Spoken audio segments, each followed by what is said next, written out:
વિદ્યાર્થી મિત્રો, liberty school Babur તરફથી આજે હું પોતે સિરાજભાઈ ધોરણ 11માં જીવ વિજ્ઞાન વિશેની માહિતી લઈને અને જીવ વિજ્ઞાન વિષય ભણાવવા આવી રહ્યો છું. અત્યારે ચાલી રહેલી જે આ કોવિડ-19ની જે મહામારી છે, આપણે બધા જાણીએ છીએ. દરેક બાળકોથી લઈ અને વૃદ્ધ અવસ્થા સુધીના તમામ લોકો આના સાથે જાગૃત થયા છે. સૌપ્રથમ જીવ વિજ્ઞાનના પાયાની બેઝિકની વાત કરીએ, એની શરૂઆત જ મુખ્યત્વે આપણે કોવિડ-19 ડિસીઝના દ્વારા શરૂઆત કરી. કારણ કે અત્યારે આપણા મગજમાં આપણા જે દિમાગ છે એના અંદર આ કોવિડ-19ના જે આંકડાઓ વિશે જે મનોમંથન ચાલી રહેલું છે, એ કોવિડ-19 ડિસીઝ, એ જે કોરોના વાયરસ, એ કોઈ એક વાયરસ નહીં પણ કોરોના વાયરસનો સમૂહ છે. અને અત્યારે હું જે ભણાવવા તમને જઈ રહ્યો છું જીવ વિજ્ઞાન વિશે, એ વાયરસ પણ એક જીવ છે. પણ વાયરસ કેવો જીવ છે? જો સજીવ ઉપર હોય તો સજીવ, અને જો નિર્જીવ વસ્તુ ઉપર, દિવાલ ઉપર, કાગળ ઉપર, કોઈ પ્લાસ્ટિક ઉપર, તો એ નિર્જીવ. અને જ્યારે સજીવના સંપર્કમાં આવે છે, એના રુધિરના સંપર્કમાં આવે છે, ત્યારે પ્રજનન કરી અને અસંખ્ય સંખ્યામાં, લાખોની સંખ્યામાં એ અલગ અલગ બાળ સજીવોનું નિર્માણ કરે છે.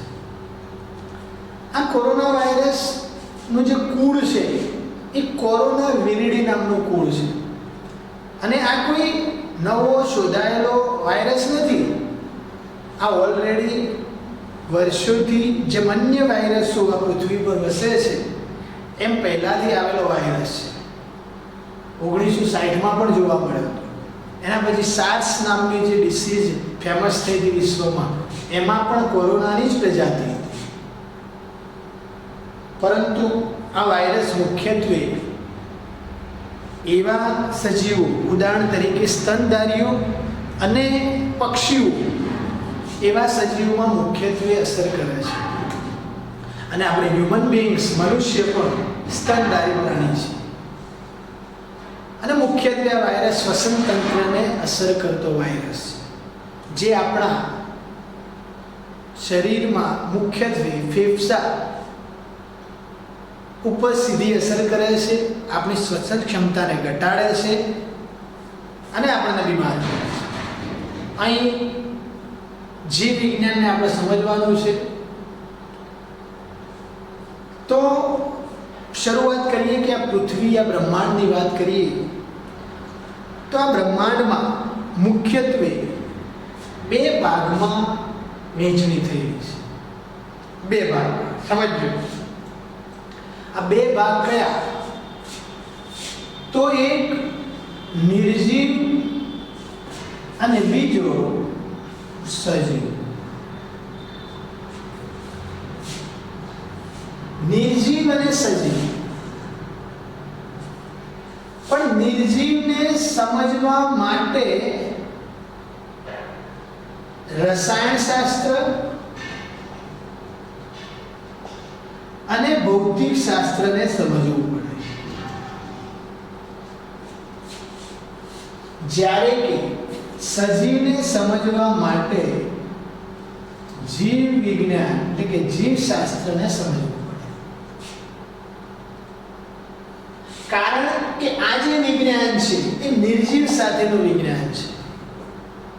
હા, સજીવ સાથેનું જે વિજ્ઞાન છે એનું કનેક્શન રસાયણશાસ્ત્ર સાથે પણ છે અને ભૌતિક શાસ્ત્ર સાથે પણ છે. કારણ કે સજીવને જીવવા માટે જે પરિબળોની જરૂર છે, બાહ્ય પરિબળો, આંતરિક પરિબળો, પરિસ્થિતિ, આપણી આજુબાજુનું વાતાવરણ, આપણી આજુબાજુનો વ્યવહાર, આપણી માનસિકતાઓ, આપણી જીવન જરૂરિયાતની વસ્તુઓ, ટેવો, આદતો, આ દરેક પરિસ્થિતિ સાથે સંકળાયેલો સજીવ હોય છે. અને આ જે સજીવનો ઉદ્ભવ કઈ રીતે થયો, જો એનું ડિવિડેશન અથવા તો એના પાયાથી જો જોવામાં આવે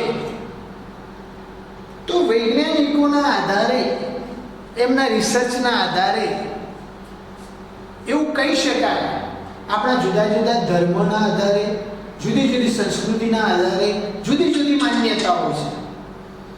હજારો વર્ષોથી વૈજ્ઞાનિકોએ અલગ અલગ વૈજ્ઞાનિકોએ કંઈક ને કંઈક ઉત્તીર્ણતા મેળવી નવી નવી માહિતી આપણી સમક્ષ રજૂ કરી રહ્યા છે. જે વાયરસ વિશે આપણે ક્યારેય સાંભળ્યું નહોતું, અત્યારે આપણે એને સાંભળી રહ્યા છે. અને કદાચ ભવિષ્યમાં એવા પણ સજીવો વિશે આપણે સાંભળીશું જે અત્યારે આપણી બુકોમાં નથી કે આપણા ઇતિહાસમાં નથી. તો આ સજીવ પેદા કઈ રીતે થાય છે, પોતે આ સજીવ આ પૃથ્વી પર પોતાનું જીવન જરૂરિયાત કઈ રીતે ચલાવે છે, એ તો આપણે વિષયના આધારે, ટોપિકના આધારે આપણા જે ચેપ્ટર છે એમાં આપણે સ્ટેપ બાય સ્ટેપ સમજવાનું જ છે.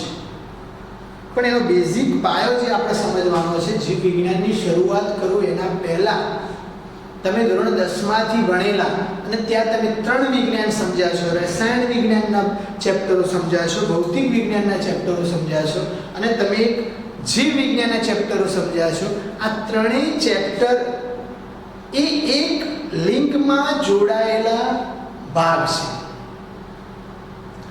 અને મુખ્યત્વે વિજ્ઞાનના 3 ભાગ છે. આ 3 ભાગને સ્ટેપ બાય સ્ટેપ આપણે સમજવાનું છે. પ્રથમ જોવામાં આવે કે પૃથ્વી ઉપર રસાયણો વિશે, દવાઓ વિશે, કેમિકલ વિશે જે આપણે જાણવા માંગીએ છીએ, અત્યારે અઢળક કેમિકલો દરેક જુદા જુદા વિસ્તારોમાં, દરેક જુદી જુદી પરિસ્થિતિમાં, દરેક અલગ અલગ કાર્યો માટે આપણે જે વાપરીએ છીએ એ રસાયણ આપણને મળે છે ક્યાંથી, આ કેમિકલ ક્યાંથી પેદા થાય છે, કેવી રીતે બનાવવામાં આવે છે, એની ઘણી બધી પદ્ધતિઓ છે. ભૌતિક વિજ્ઞાનમાં ભૂગોળ શું છે, મતલબ આ જમીન,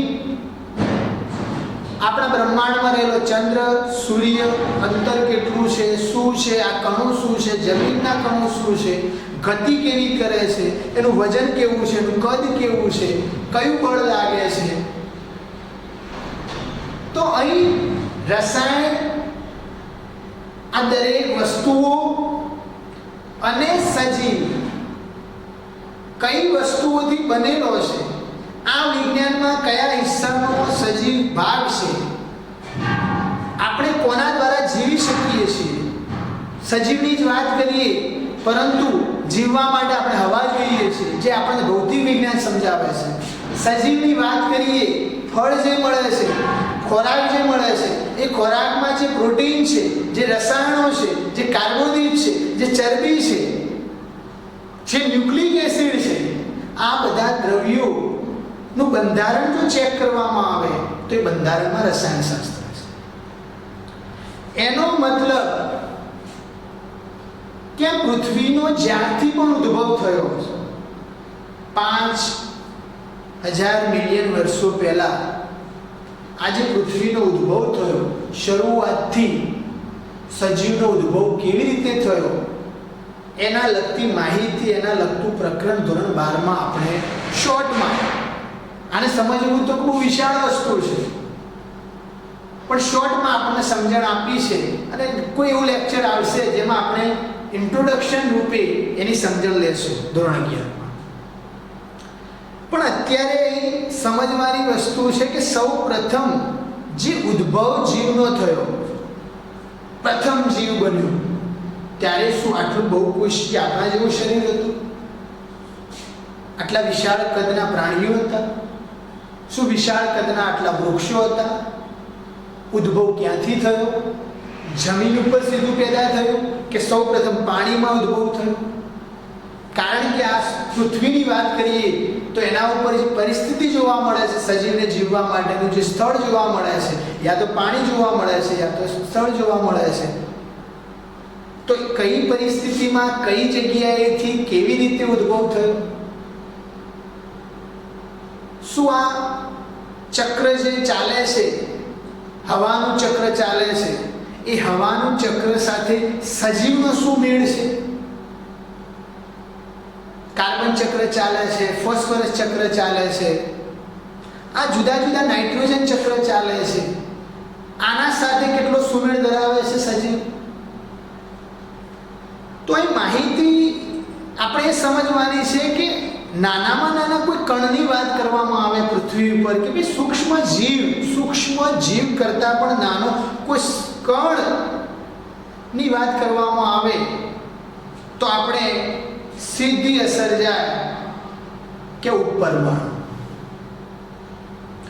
મતલબ કે આ બ્રહ્માંડનું જે નિર્માણ થયું છે એની જે શરૂઆત થઈ હશે, આટલી મોટી પૃથ્વી, આ પૃથ્વી પર જુદા જુદા પ્રકારના વાતાવરણો, જુદા જુદા પ્રકારના વિસ્તારો, કોઈ મહાજંગલો છે, કોઈ મહારણ છે, કોઈ વિશાળ દરિયાઓ છે,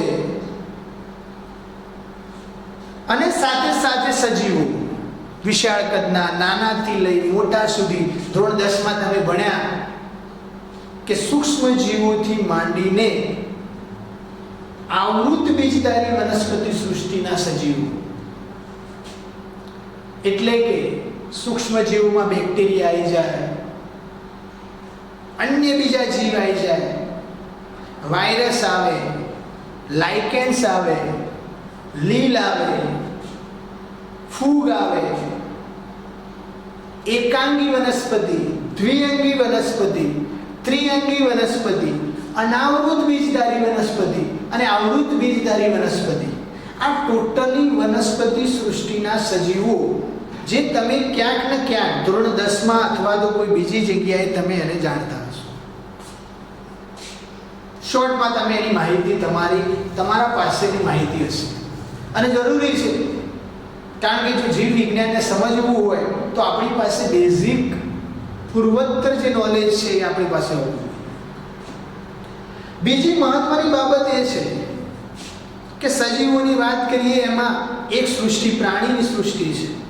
એ પ્રાણી સૃષ્ટિમાં અમીબા જેવા પ્રજીવોથી લઈ સછિદ્ર સમુદાય, નુપુરક સમુદાય, સંધિપાત સમુદાય, શૂળત્વચી સમુદાય, ઉભયજીવી સજીવો, આ ઉભયજીવી સરીસૃપ, સસ્તન સુધીના જે પણ સજીવો છે પ્રાણી, આ પ્રાણી સૃષ્ટિ અને આ વનસ્પતિ સૃષ્ટિ શું પહેલેથી જ હતા? શું જ્યારે પ્રથમ કોષ કે પ્રથમ સજીવનો જે ઉદ્ભવ થયો એ પહેલેથી એક વનસ્પતિ કોષ અને એક પ્રાણી કોષનું નિર્માણ થયું કે પર્યાવરણના આધારે એનો ઉદ્વિકાસ થયો? તો એ બેઝિક પાયાની બાબત છે કે જ્યારે સર્જન થયું ત્યારે, જીવનું સર્જન થયું હતું ત્યારે સૌ પ્રથમ જ્યારે સૂર્યના આ ગોળામાંથી એક ટુકડો પૃથ્વી તરીકે છૂટો પડી અને દૂર વિસ્તાર તરફ જોયું ત્યારે એ ટુકડો અને એની આજુબાજુનું ફક્ત પર્યાવરણ. અહીં એ મહત્વનું જરૂરી છે કે આ જે પર્યાવરણમાં શું હતું? પર્યાવરણમાં હવા હતી. આ પર્યાવરણમાં જે હવા રહેલી છે એ હવામાં કયા કયા વાયુઓ, આ વાયુઓમાં કયા કયા વાયુઓ હતા? પણ છેલ્લે વાત આવે કે વાયુની વાત આવે યા પર્યાવરણની વાત આવે યા હવાની વાત આવે અને એને જો લઈ અને એની રિસર્ચ કરવામાં આવે, એનો નાનામાં નાનો પાયો શોધવામાં આવે, જેવી રીતે કે સજીવનો નાનામાં નાનો એકમ કોષ છે તો કોષથી એ નાનામાં નાનો ભાગ કે મતલબ કે કોષ શામાંથી બન્યો એનો જો પાયો જોવામાં આવે, એનું જે બેઝિક ચેક તપાસવામાં આવે તો શરૂઆત ઉપરમાણુથી થાય. અહીં આપણે જીવ વિજ્ઞાનની શરૂઆત કરીએ તો પહેલા હું કહું છું શરૂઆત ઉપપરમાણુથી થઈ. આ ઉપપરમાણુઓ ભેગા થયા હશે, મિશ્રણ થયું હશે, કદાચ તાપમાનની અસર થઈ, પ્રકાશની અસર થઈ, પરિબળોની અસર થઈ, વાતાવરણની અસર થઈ અને જ્યારે એનું મિશ્રણ થયું ત્યારે પરમાણુ બન્યા હશે. આ પરમાણુઓ, જુદા જુદા પરમાણુઓ જે તમે રસાયણશાસ્ત્રમાં ભણવાના છો અને સમજશો 11માં, આ પરમાણુઓ ભેગા થઈ અને મહા પરમાણુઓ બને છે. આ મહાપરમાણુઓ જે છે એ ભેગા થઈ અને સૌ પ્રથમ શાનું નિર્માણ થાય છે? અણુઓ બને છે. અહીં મહત્વની બાબત એ છે કે આ અણુઓ જે છે એ અણુઓનું એકબીજા વચ્ચે જોડાણ થઈ મહાઅણુઓ બને છે. મહાઅણુઓ ભેગા થઈ અને અંગિકા બને છે. અંગિકાઓ ભેગા થઈ કોષ બને છે. કોષ ભેગા થઈ પેશી બને છે. પેશી ભેગી થઈ અંગ બને છે. અંગ ભેગા થઈ શરીર બને, અંગતંત્ર બને છે. અંગતંત્ર ભેગું થઈ શરીર બને છે. જુદા જુદા શરીરો ભેગા થઈ એટલે કે સમાજ બને છે. સમાજ ભેગો થઈ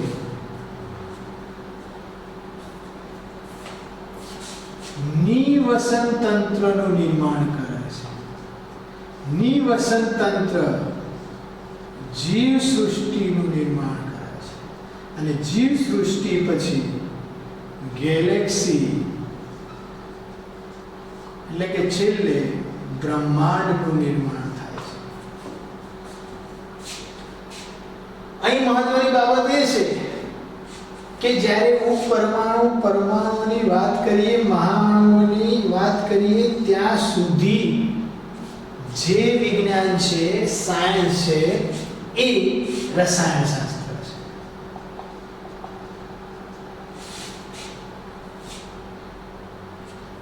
આ રસાયણશાસ્ત્ર પછી જો અંગિકાની શરૂઆત કરીએ, કોષ તરફ જઈએ, અંગતંત્ર તરફ જઈએ, સમાજ તરફ જઈએ, નિવસન તંત્ર, જીવ સૃષ્ટિ તરફ જઈએ, ત્યાં સુધી એ જીવ વિજ્ઞાન છે.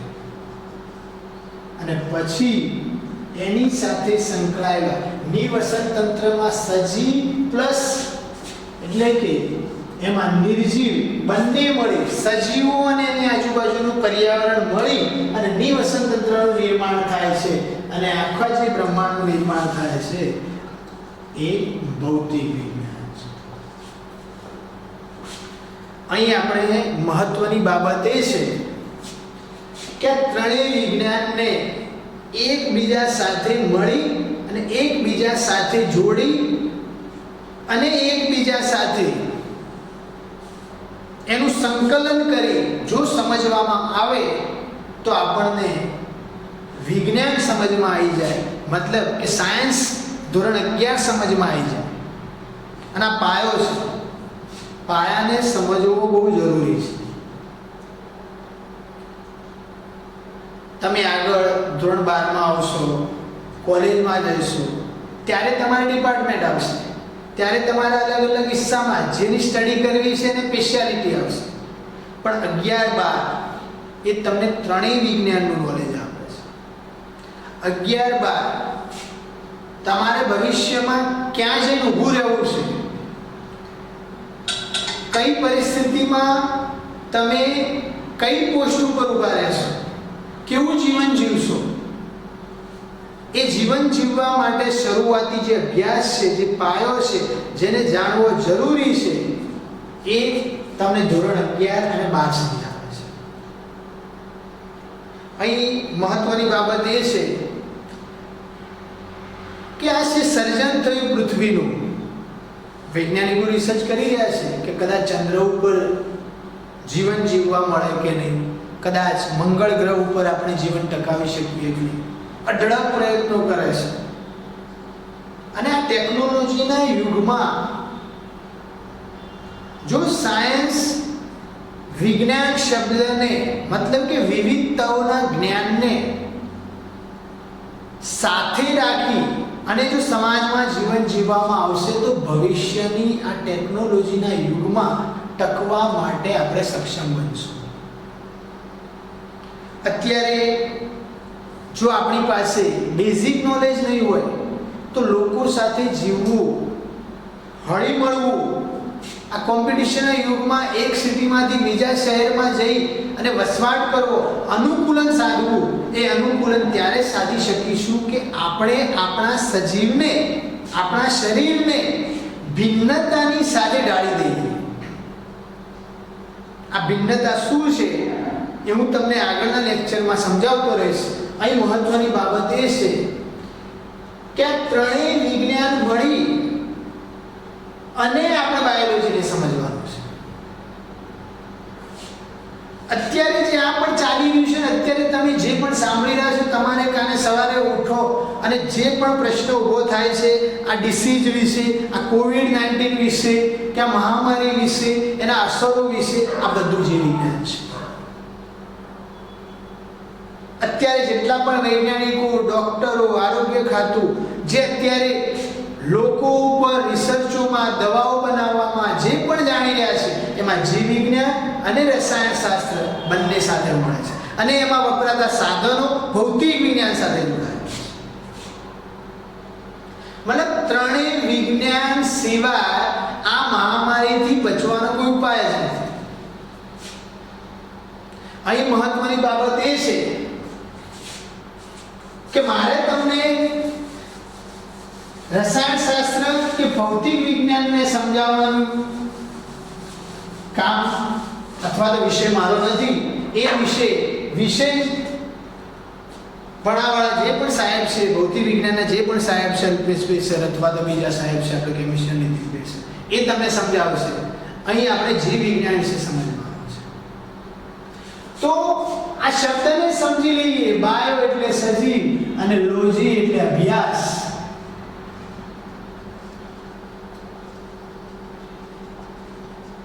તો સજીવ સાથેના અભ્યાસને આપણે અને આ સજીવ જે છે શું પહેલેથી હતું? તો હું તમને સમજાવ્યું એ પ્રમાણે સજીવનું નિર્માણ થયું.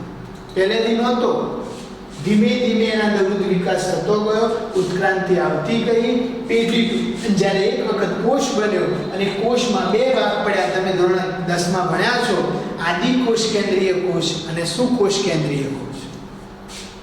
એમાંથી કેટલાક આદિ કોષ કેન્દ્રીય કોષમાંથી જે વિકાસ થયો અને આદિ કોષ કેન્દ્રીય કોષ વિશે કોષમાં જ રહી ગયા એવા સજીવો હજુ પણ આ પૃથ્વી પર જીવે છે.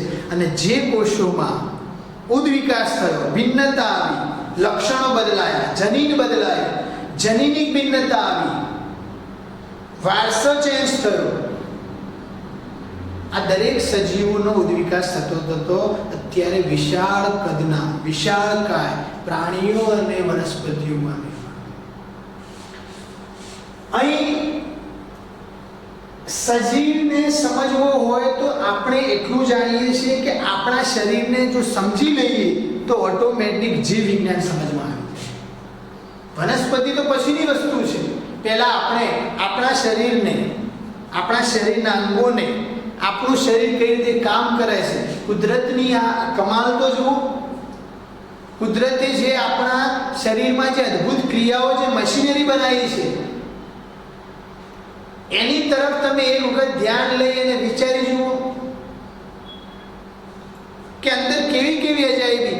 આવડું મોટું શરીર અને જો આટલા ભાગનો એક સૂક્ષ્મ નજીવો ભાગ લેવામાં આવે તેમાં લાખો કરોડો કોષોનું બનેલું આ શરીર, 1014 ઘાત જેટલા કોષોથી બનેલું આ શરીર એક પુખ્ત વ્યક્તિનો એવરેજ કોષોનો માપદંડ છે. આ શરીરમાં આ દરેક કોષોમાં રહેલા જનીનો, આ દરેક કોષોમાં કોષ કેન્દ્રો, આ દરેક કોષોમાં અંગિકાઓ, કેવી કેવી અંગિકાઓ, કેવી રચના છે. અને આ રસપ્રદ રચનાઓને જો નિહાળવામાં આવે અને જાણવા માટે જો આપણા અંદર ઉત્સુકતા તો દર્શાવવામાં આવે તો તમને સૌથી વધારે રસ જીવ વિજ્ઞાનમાં પડે. અહીં આ જીવ વિજ્ઞાન જે છે એમાં વસ્તુ દરેક સજીવ જો આપણે જાણીએ છીએ એ નથી જાણતા એ અને ભવિષ્યમાં જાણવાના છે એવા આ દરેક સજીવ વિશે જો કંઈક માહિતી આપણી પાસે હોય અથવા તમારી પાસે હોય અથવા તો તમે મેળવો તો તમને એક પ્રશ્ન થાય કે આટલા બધા સજીવોનો વિકાસ થયો, આ જાતિ ટકી કઈ રહી છે, આ સજીવો કઈ રીતે ટકી રહ્યા છે, એના અંદર કેવા લક્ષણો છે. નિર્જીવ વસ્તુઓ જે છે એનો ગુણધર્મ નિશ્ચિત હોય. નિર્જીવનો ગુણધર્મ નિશ્ચિત હોય, જ્યારે સજીવમાં ગુણધર્મ નહીં સજીવના લક્ષણો હોય.